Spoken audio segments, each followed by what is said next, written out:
we go directly to Europe, the final terminal of the Belt and Road Initiative with His Excellency Ambassador from Portugal, Mr. Henrique Silveira Borges. Welcome.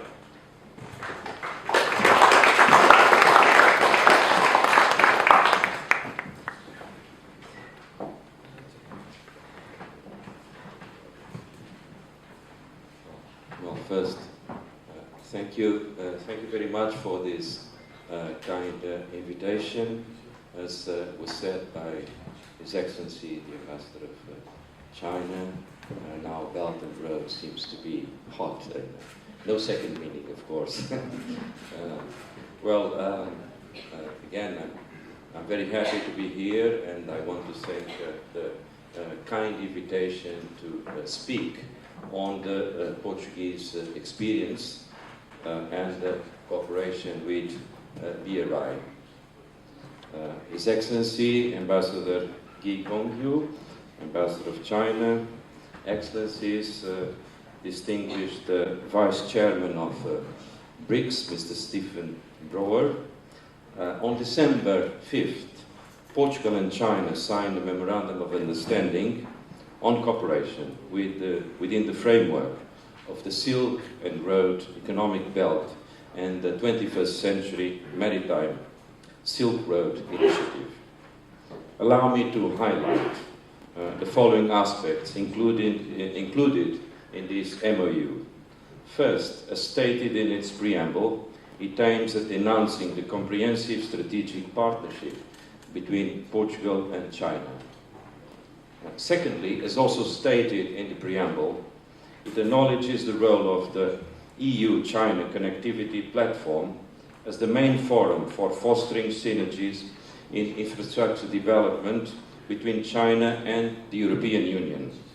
In this context, the two sides support the synergies between the BRI and priorities identified in the Investment Plan for Europe and the EU strategy on connecting Europe and Asia, including the trans-European networks, which were already mentioned here. The MOU also acknowledges the intention of the Portuguese government to promote bilateral cooperation with China in accordance with international rules and standards and the obligations arising from Portugal's membership of the European Union.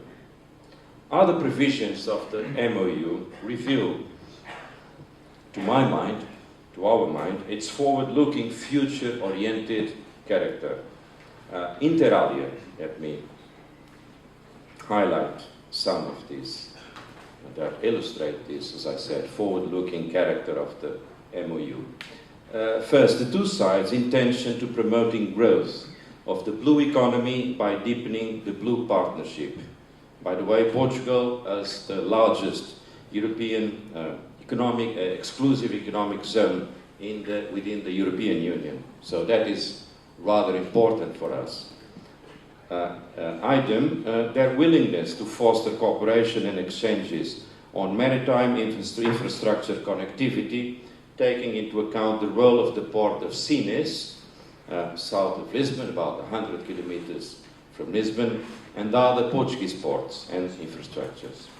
The two sides state their commitment to achieve low-carbon economies, promoting R&D, developing electric mobility, and the strategic rail connections within the trans-European networks. The MOU reflects Portugal and China's shared preoccupation to ensure a balanced implementation of their cooperation, notably through a careful evaluation of the social and environmental impact of the projects carried out, the promotion of local employment, and due consideration of financial sustainability. Now, I would like to emphasize that the signing of this MOU took place against the background of the remarkable developments that have marked the relations between Portugal and China in the last decade. China and Chinese companies now hold important positions among our major foreign partners, having carried out significant investments in sectors such as energy, insurance, banking, and health. Let me also highlight the fact that some of these investments took place during the recession that hit Portugal and other European economies in the wake of the global financial crisis followed by the Eurozone crisis. The positive role played by China and the confidence shown in the Portuguese economy will not be forgotten. China did not behave as a fair-weather friend. We are firmly committed to strengthen our relationship with China in a balanced, harmonious and mutually advantageous fashion. Portugal is a founding member of the Asian Infrastructure and Investment Bank. We welcome the role that Macau already plays in furthering the cooperation between China and Portuguese-speaking countries. The visit of President Xi Jinping to Portugal in December 2018 and the visit of President Marcelo Rebelo de Sousa to China in April 2019 to participate in the second forum on the Belt and Road Initiative reflect the excellent relations existing between the two countries. Two final notes. One about history. Portugal and China enjoy a long-standing secular relationship. We envisage that relationship as a confidence-building and invaluable asset to deepen our bilateral relations. Finally, Portugal and China both share the goal to achieve a multipolar world, more equitable and firmly committed to sustainable development. Thank you very much for the opportunity.